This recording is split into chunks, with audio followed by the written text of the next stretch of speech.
को जिस तरीके से इन लोगों ने, बच्चों ने आपस में मिलके पेश किया है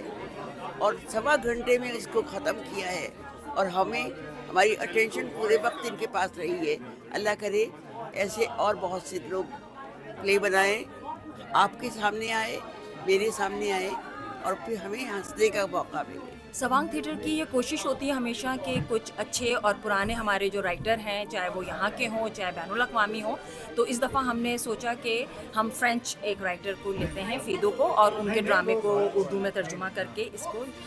अवाम के सामने लेकर आते हैं। लोगों को क्रेविंग है और वो देखना चाहते हैं, और मुझे ये भी नज़र आता है कि नौजवानों में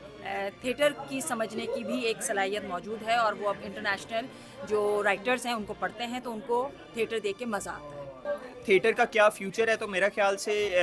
इस्लामाबाद के अंदर अब तो काफ़ी ग्रुप्स एक्टिव हैं जो कि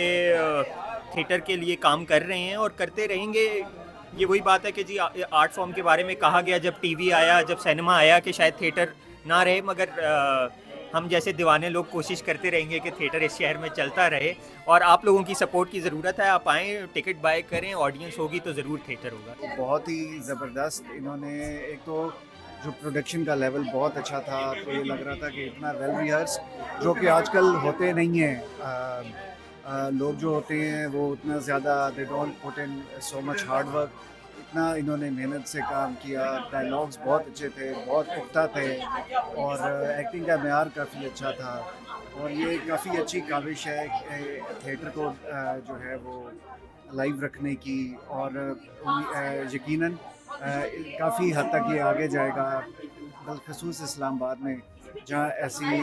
तफरीह के मौक़े कम हैं, इस किस्म की आर्ट फॉर्म जो है उसका ना होना,